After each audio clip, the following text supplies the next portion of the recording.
주제를 내가 먼저 숙제를 드릴게요. 국민의힘 정당을 조져주세요. 다시 한번 박수로.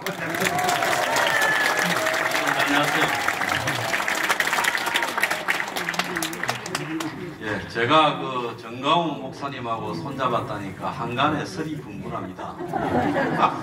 얼마 먹었나? 그 다음에 뭐 황장수가 정치하고 싶어 한장했구만. 뭐 별의별 소리가 많습니다. 제가 정가훈 목사님이 우리 사무실을 이제 같이 하자고 오셨을 때 제가 전 목사님한테 말씀을 드렸어요.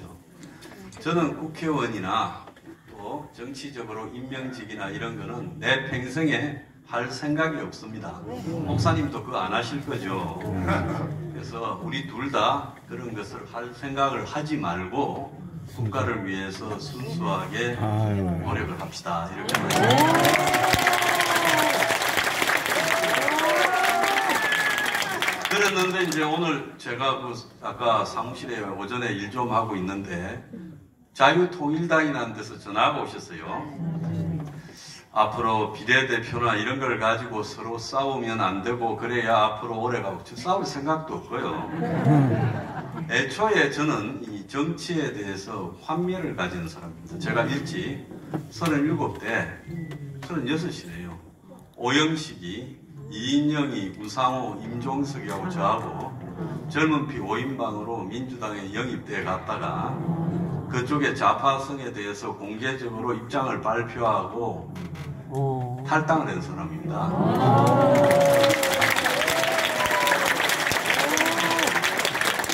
그래서 그 뒤로 한때는 정치를 하려고 이런 생각을 한 적이 있지만 제가 혁명21이라는 당을 만드는 것은 정치를 안 하려고 만드는 겁니다. 사회 계몽을 하기 위한 방법으로 사회단체가 가지는 한계가 크기 때문에 그래서 이 정당이라는 조직을 통해서 여러 가지 어떤 보호막을 갖추기 위해서 한 것이지 내가 개인적으로 정치할 생각이 없습니다. 또 저는 지금 제 개인적으로 신장이 콩팥이 옛날에 탄압을 받으면서 노무현 정권 때 탄압을 받았는데 안 좋아서 신장 이식 수술을 한번 했습니다. 근데 또 최근에 제가 하루에 한 10대시간씩 일을 하니까 또 안 좋아져서 신장 기능이 14%밖에 없어요. 보통 사람 같으면 요양을 떠나 있을 사람입니다. 그래서 제가 그런데도 이렇게 나와서 이렇게 강연을 하는 이유는요. 제가 정치에 대한 조금의 관심이나 또 어떤 기타 이 사회의 여러 가지 기득권에 대한 입장 때문이 아니라 그야말로 이 나라가 이렇게 가서는 안 된다라는 입장에서 제가 이번에 목사님하고 손을 잡고 당도 만들고 그렇게 했습니다.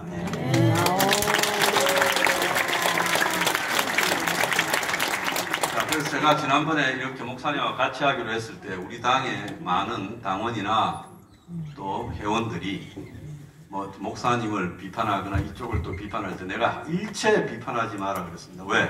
같이 하기로 했다면 더 이상의 어떤 자본도 있어서는 안 된다. 동조하지 않는 자는 떠나라 그랬습니다. 제가 당부드리고 싶은 것은 황장수는 정치하려고 뭐 어떤 다른 이익을 노리고 정가훈 목사님과 손을 잡은 게 아니다. 저는 아무것도 바라거나 기대하는 게 없습니다. 그러니까 세상에 하도 도둑놈들만 많이 봐가지고요. 또 목사님 옆에 있다가 뭐 좀 챙겨서 나간 사람들이 배신 때리고 그러니까 저도 그렇게 생각을 하는 모양인데 저는 그런 거하고 관계가 먼 사람입니다.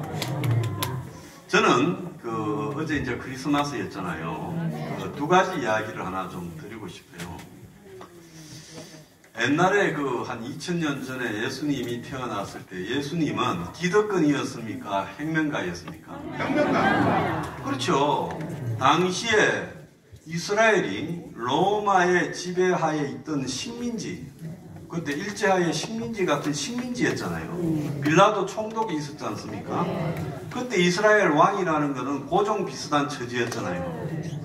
그럼에도 불구하고 그 이스라엘의 랍비나 유대교의 귀족들이 한마디로 가지지 못한 자, 가난한 자, 힘없는 자들을 위해서 설파하고 다니시는 예수님을 혁명가라고 못을 박아서 로마가 죽인 게 아니라 유대인들이 예수를 못 박아라. 그래서 빌라도가 나는 아니다라고 손도 씻었지 않습니까? 그래서 결국 박았지만요. 그래서 예수님은 혁명가였습니다. 그래서 저는 지금 이 시기에 우리가 국민의힘을 바라볼 때 국민의힘이 기득권 정당입니까? 서민을 위한 정당입니까? 기득권 정당이죠. 민주당도 기득권 정당이고 하나는 좌파 기득권 정당이고 하나는 우파 기득권 정당입니다. 둘 다 똑같은 기득권 정당이에요. 다만 하나는 친북이라는 게 붙기 때문에 우리가 그나마 손을 잡는다면 어쩔 수 없이 몇 가지 전제하에 친북이 아닌 기득권 정당을 마지 못해 손을 잡을 수밖에 없다라는 이런 부분을 여러분 잘 아셔야 됩니다. 맞습니다. 자, 크리스마스 때마다 많이 나오는 만화 영화로도 나오고 영화로도 나오는 그 크리스마스 캐럴이라는 소설이 있죠. 찰스 디킨슨이라는 그런 분이 1840년대에 쓴 소설입니다. 그 소설에 보면 스크루지라는 구두쇠가 나오지요. 자, 그 소설이 있을 때 크리스마스는요, 영국에서 산업혁명기였습니다.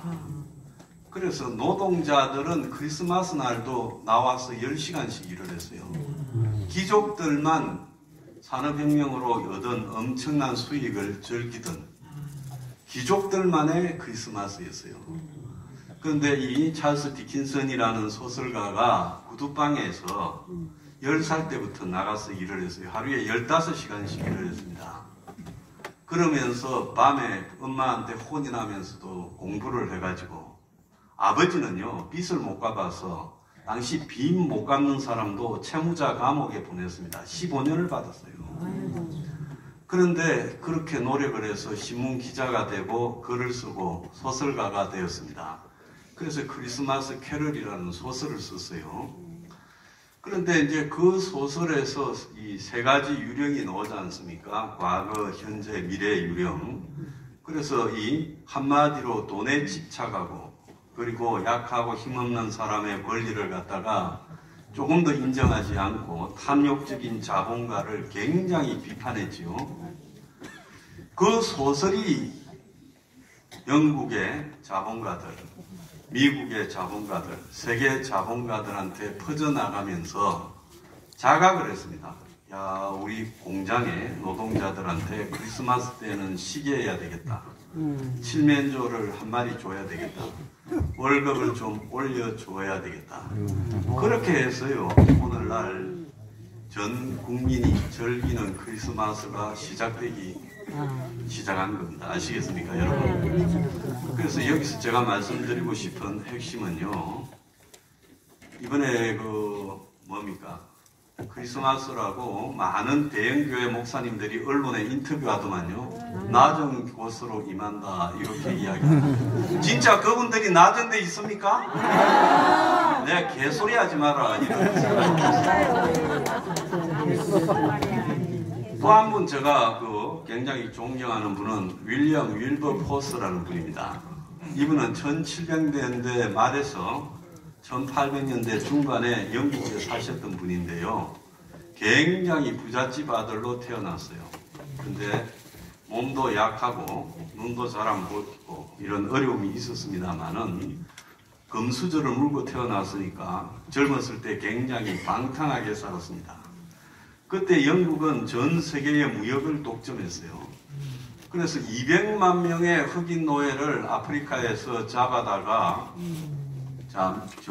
카리브 해안으로 미국으로 갖다 팔은 나라가 영국입니다.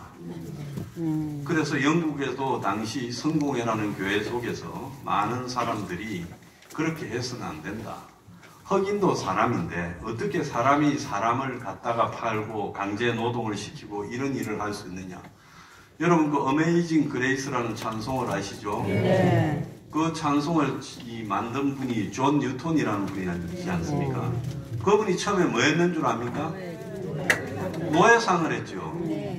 그래서 그 존 뉴턴이라는 분한테 이 감명을 받아서 이 노예제도를 폐지해야 되겠다라고 생각한 사람이 윌리엄 월버포스였어요. 그분의 일생을 다룬 그 어메이징 그레이스라는 영화가 한 10년 전에 있었지요. 그래서 그 영화를 보면 굉장히 감동적인데요. 그래서 이 사람이 자기 평생의 노력을 다해서 노예무역을 폐지시키고, 또 노예무역을 폐지시켰지만 노예제는 있었어요. 그래서 자기 죽기 3일 전에 의회에서 설득을 해서 결국 노예제를 완전히 폐지시키고 죽었습니다. 그래서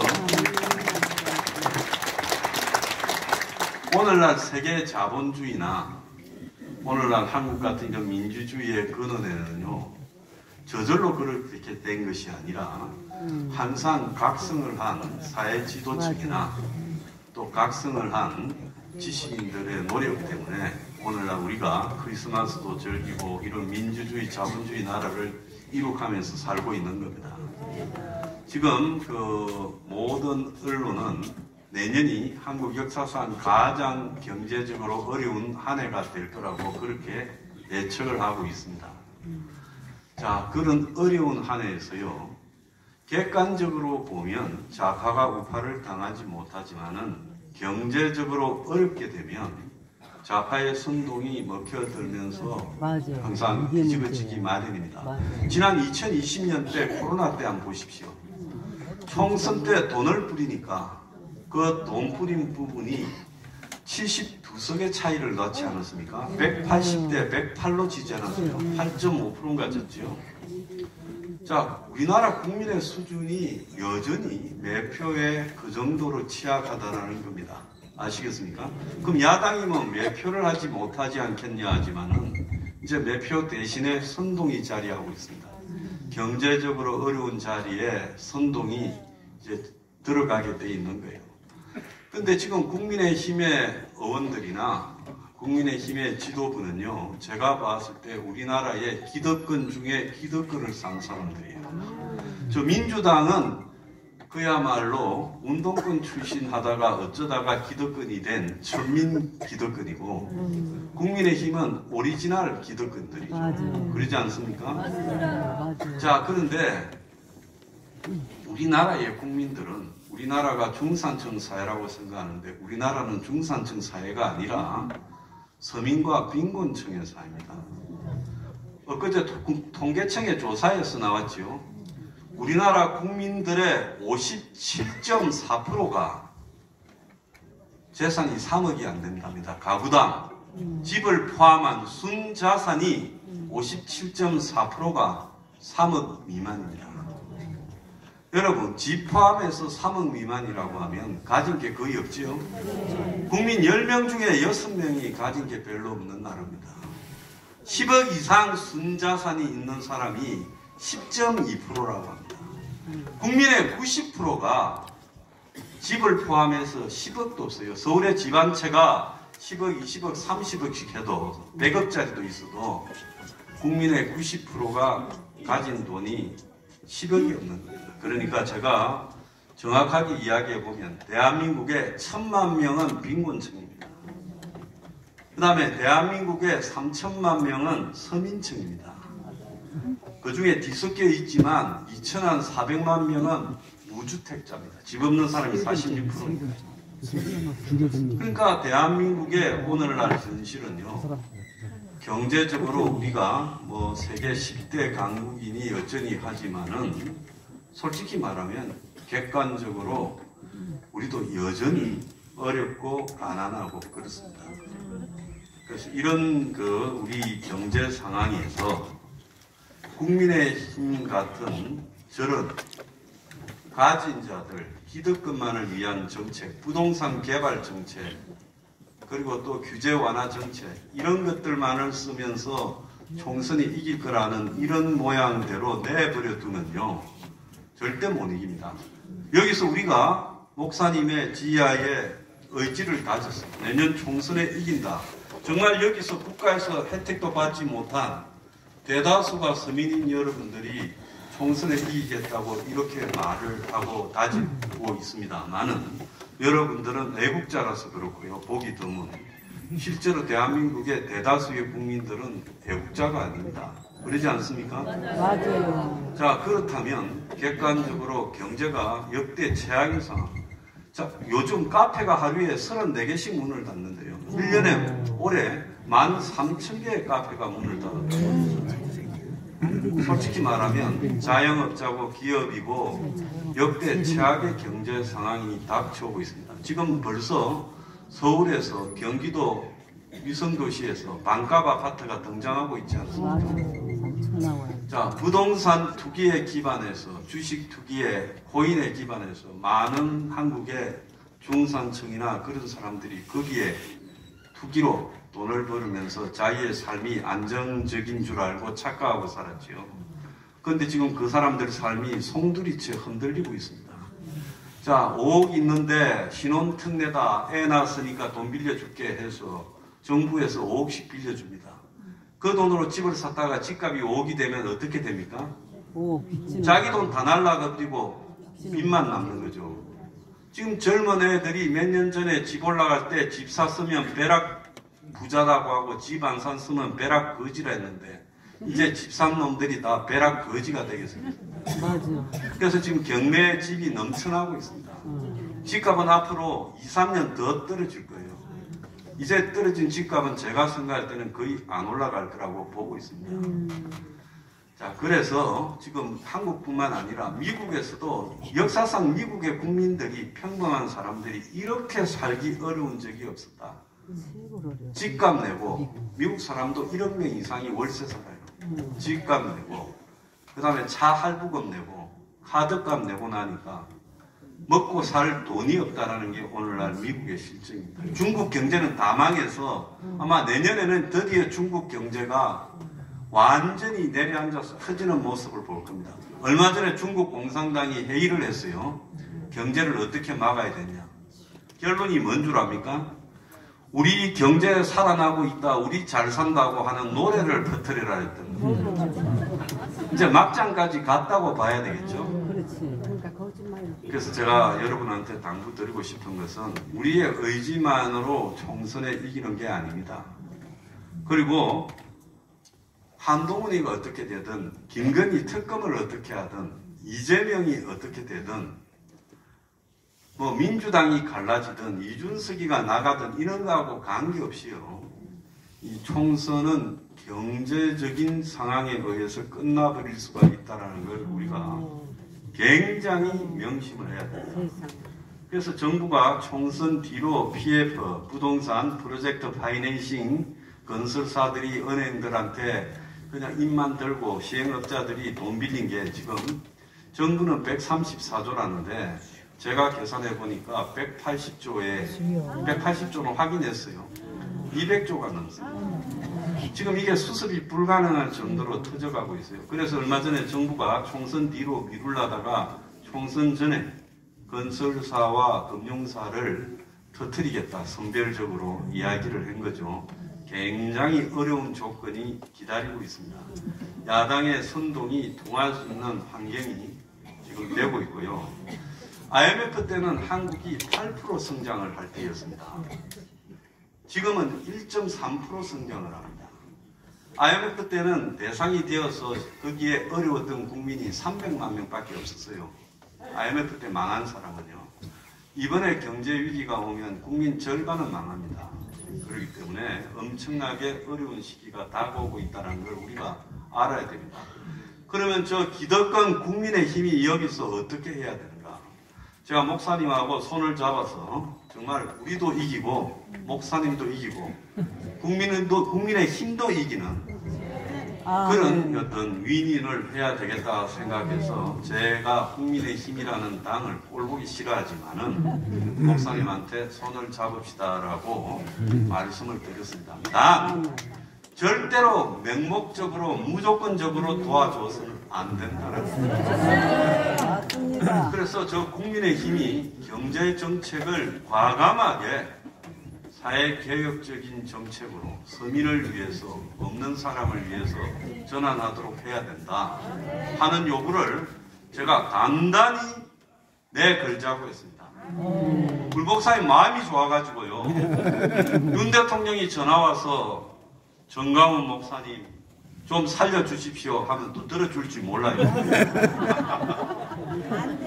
안 도와줘. 독한 마음 먹었어. 정말 목사님이 독하셔야 된다. 저렇게 훌륭한 일을 하고요. 그 목사님이 거기에 독한 마음 하나만 더 가지고 있으면 목사님이 한국의 역사에 영원히 이 나라를 구한 사람은 남았습니다.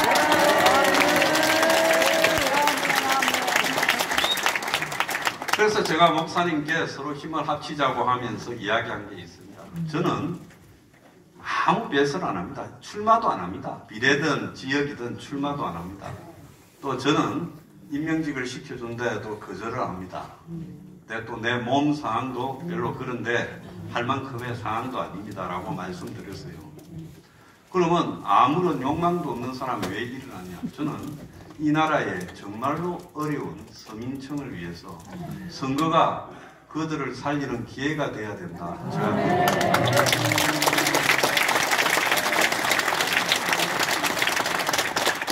그래서 우리 혁명 21은 원가주택을 제공해야 된다.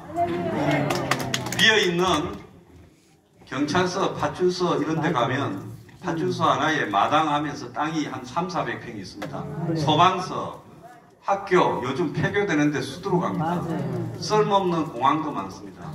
그런데 국가가 공짜가 아니라 누가 자꾸 공짜라고 선동을 하는데요. 원가로 집을 지어서 청년들한테, 애를 낳는 청년들한테, 그리고 노후가 어려운 분들한테 국가가 공짜로가 아니라 원가로, 생산 원가로 집을 줘야 돼요.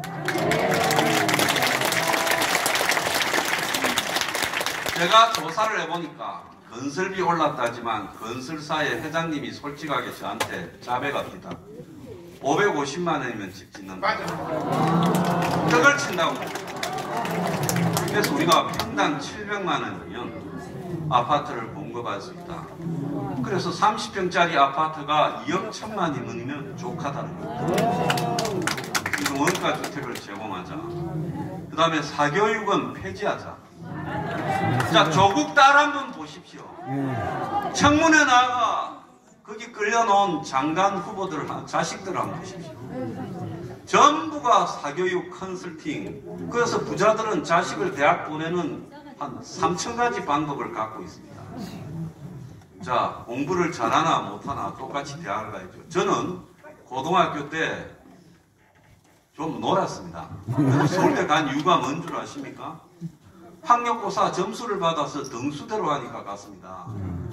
제가 900등 했으니까 간 거예요. 그러니까 사교육을 폐지하고 사교육을 공교육 내에 흡수해서 학교에서 B급 교사들을, 요즘 얼마나 실업자 많아요? 대졸 실업자들을 과목별로 시험을 쳐서 일정한 자격을 갖추면 학교 시설 안에서 가르치게 해야 됩니다. 요즘 학교 얼마나 시설 좋아요? 맞아요.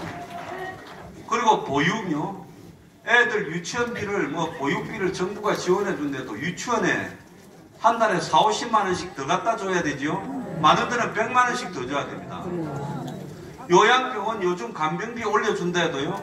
요양병원 딱 가면 어디 삽니까? 자식 지금 뭡니까? 물어가 부모 견적냅니다. 그래서 몇백만 원씩 받아내고 없는 사람은 짐짝처럼 갖다 놓고 고려장 시킵니다. 아닙니까? 그래서 기왕에 국가의 돈이 들어가는 자식 보육이나 요양 문제에 있어서 국가가 공공적으로 운영해야 됩니다. 왜 그걸 업자한테 맡깁니까? 그러지 않습니까? 그리고요, 국가가 이제는 민간이 고용을 창출 못합니다. 기업들은 점점 갈수록 어려워집니다. 그러면 국가가 예산을 가지고 애들을 학교 내에서 가르치는 선생을 채용하고, 그리고 어린이들을 갖다가 보육시키는 보육교사들을 국가가 채용하고, 그리고 노인 요양원도 국가가 중공무원격인 인물들을, 젊은 애들을 채용해서 제대로 노인이 대우받도록 해야 됩니다. 그러지 않습니까? 그래서 국가가 고용을 창출해야 된다, 이런 주장을 하고 있습니다. 그 다음에 외국인 노동자가요, 어제 신문 보시죠. 100만 명입니다. 불법 체류자가 50만 명 더 있습니다. 외국인이 150만 명입니다. 그 중에 3분의 1은 300만 원도 더 받아요. 맞아. 최소 230만 원부터입니다. 최저임금 적용이 됐어요. 외국인이 한국인의 일자리를 다 차지하고 있습니다. 다 내보내야 돼요.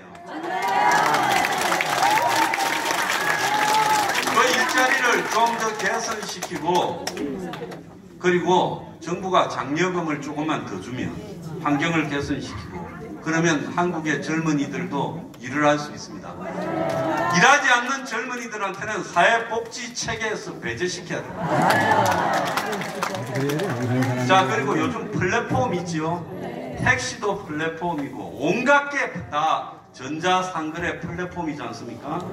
여기에서는요, 세금을 때려가 고용세를 때려서, 그래서 자동화 기계를 갖다, 마트에서 보면 요즘 아주머니들이 캐셔를 했는데 기계가 하지 않습니까?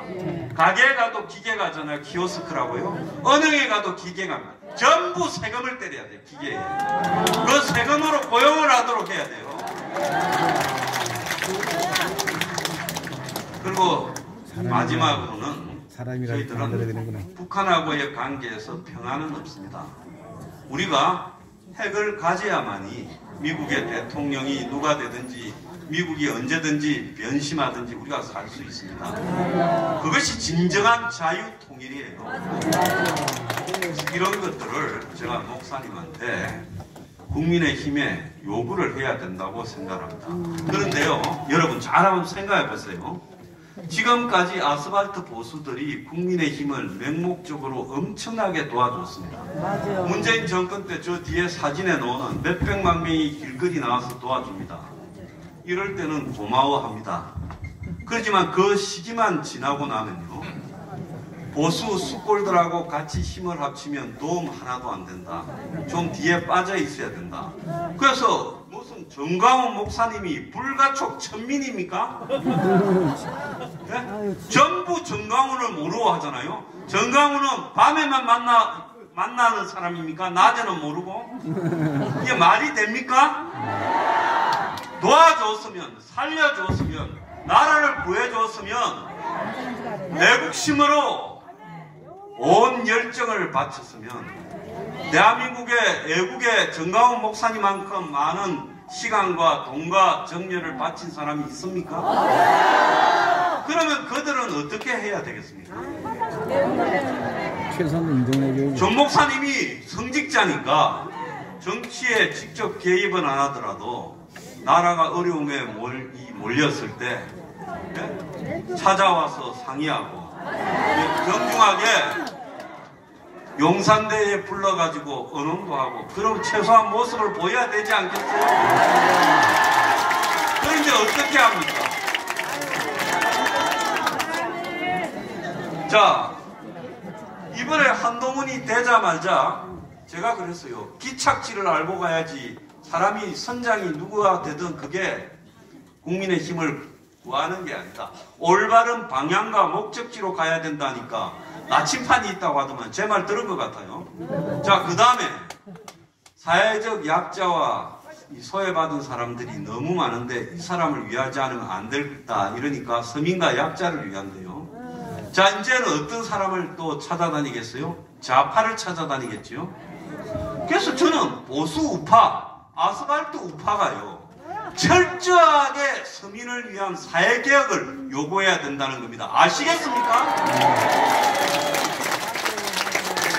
만약에 여러분들이요, 기존의 아스팔트 보수가 하듯이 강경, 반공, 수구적 꼴통 이런 것들을 지향한다면 저 사람들은요, 선거 때까지 여러분들을 가까이 안 할 겁니다. 여러분들이 모여서 집회 제목을 철저한 사회개혁을 요구하는 천만 국민대회라고 붙여야 쟤들이 찾아와가지고 살려달라고 할 겁니다. 알겠습니까, 여러분? 그래서 우리 보수가 굉장히 사람들이 순수하고 어떻게 보면 좀 어리석습니다. 반복된 실수의 길을 계속합니다. 한 번 겪고 두 번 겪고 나면 그 다음에는 어떻게 해야 되겠습니까? 같은 실수를 안 해야죠. 맞아요. 이번에 총선에 이 자유마을 그리고 전 목사님의 이 완전히 어떻게 보면 십자군 같은 여러분들이 이 성도지 않습니까? 이분들이요 어떤 주장을 하고 가야 되냐?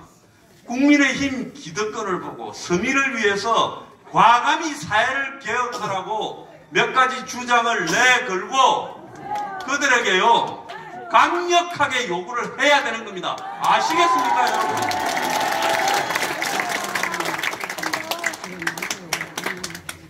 그렇게 해야만 이 사람들이 야 이런 서민의 요구들을 우리가 외면하다가는 끝난다 라는 겁을 먹게 될 겁니다. 표는요 1억에 한 표가 아니라 한 사람 먹이당 한 표입니다. 그러지 않습니까? 제가 아까 3억 이하가 얼마나 그랬죠? 57.4%예요. 그래서 이 나라에는 빈곤층과 서민층이 대다수 표를 가지고 있습니다. 맞아. 지금 부동산이 무너지면서 더욱 빈곤해지고 있어요. 그러면 이번 선거에서 좌파들은 또 서민들을 선동할 겁니다. 그러지 않겠습니까? 자, 그래서 사람들이 이성적이고 이기적으로 판단하는 게 아니라 자신의 경제적 상황과 이기적 어떤 이해관계에 따라서 정치적 선택을 하는 겁니다. 그래서 저는 위대하신 전 목사님이 있기 때문에 이렇게 조직화되고 전국에 또 17개 지부도 만들어지고 서울 경기 계신 회원분들도 오시고 이랬지만은 우리가 이 정렬을 기왕이면 여러분 스스로를 위해서 또 국가를 위해서 훨씬 더 나은 방향으로 사용을 해야 궁극적으로 4월 총선에서 승리할 수 있지 않겠습니까?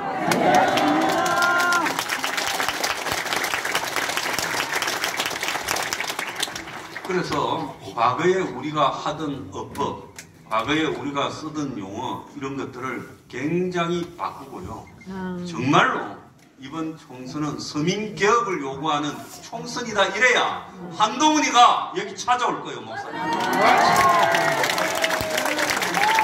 그리고 여러분들이요 서민개혁의 전도사 역할을 수행해야 총선에서요.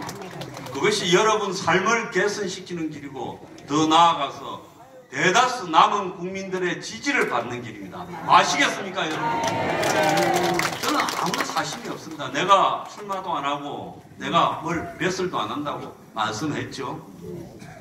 전 또 크게 이렇게 건강이 안 좋아서 앞으로 이제 선거 끝나면 산으로 가야 될지도 몰라요. 그럼에도 불구하고 제가 이렇게 말씀드리는 것은 이렇게 신앙심에서 기반한 애국심을 가지고 모인 여러분들이 기왕에 하는 김에 그 힘을 엄청나게 폭발적으로 터질 수 있도록 발휘해야 되지 않겠습니까?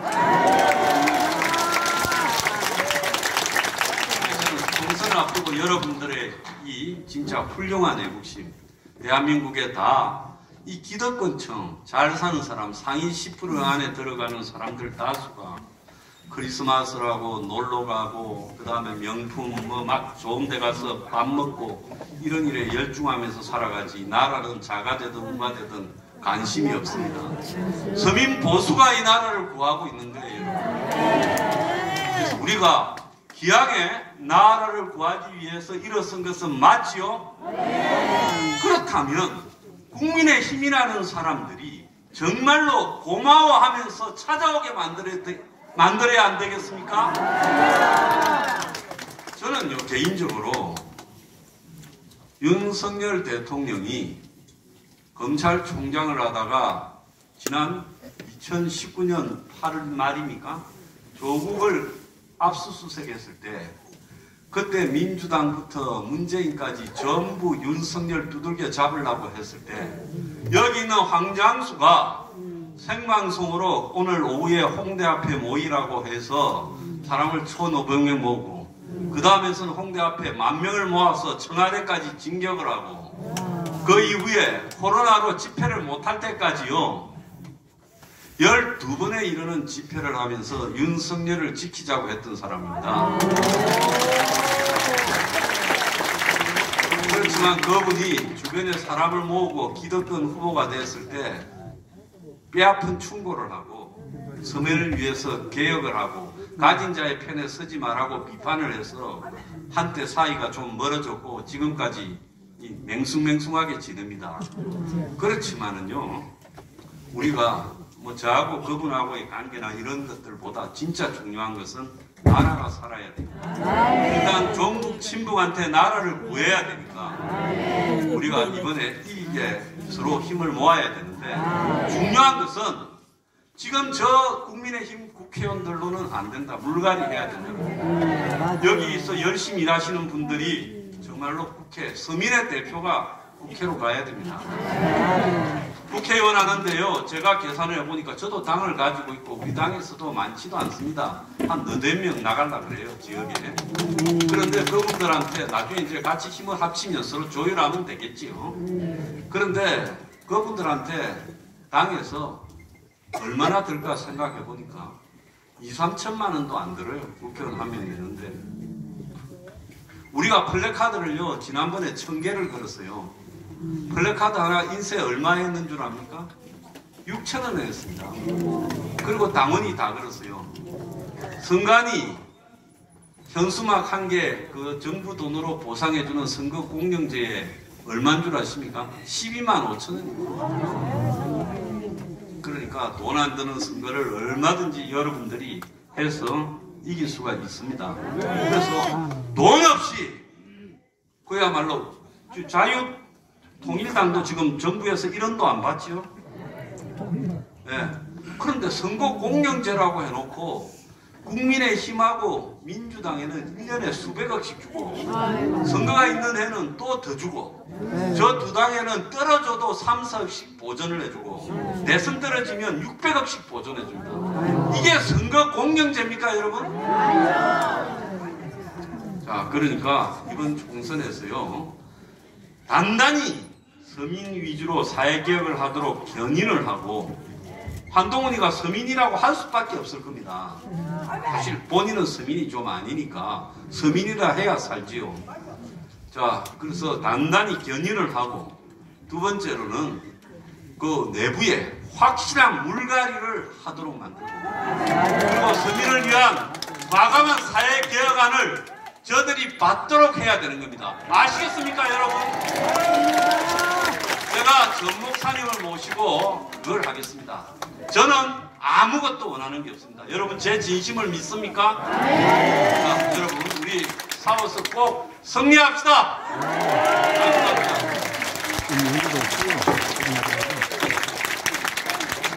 윤석열 대통령한테 나 커피도 한잔 안 그리고 전화도 한 통 안 왔어.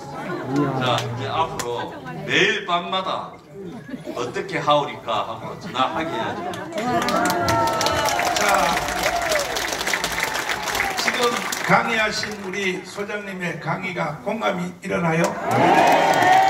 이것을 내가 듣고 국민의힘 정당에 다 요구하기는 난 머리가 너무 나빠가지고 못하니까 단번에 할 수 있는 방법이 있어요. 뭐냐? 3대 직분에 의해서 3대 자리에 의해서 대한민국이 망하느냐, 북한을 넘어가느냐, 계속 대한민국이 존재하느냐, 세계 G2 국가를 가느냐가 딱 3자리인데, 첫째가 비대위원장인데, 나는 비대위원장이 한동훈 장관이 오는 것에 대해서 난 이해를 못했어요.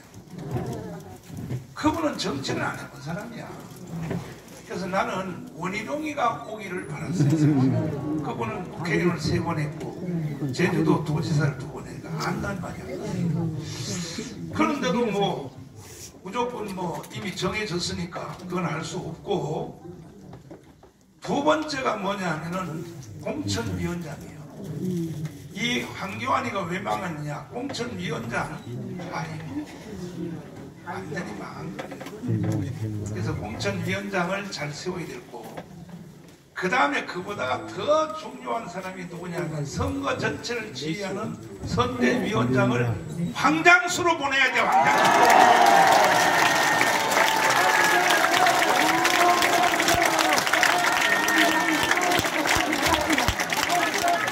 황장수가요, 황당수가 선대 총괄 전체를 지휘하는 선대위원장 되면요 250석 할 수 있습니다.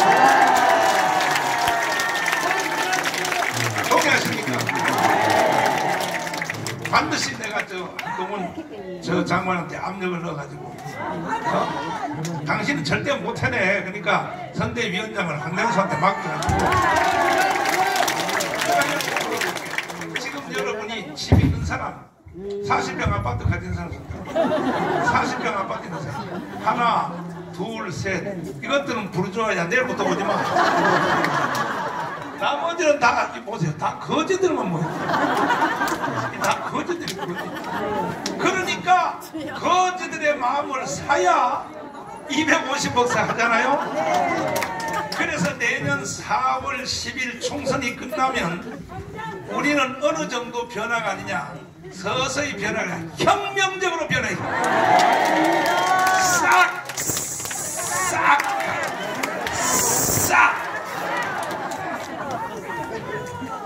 나는 황당수 소장님이 빨리 한동훈한테 전화가 오도록 해달라고, 선대위원장 해달라고 전화 오기를 나는 기다려 보겠습니다. 박수하겠습니다.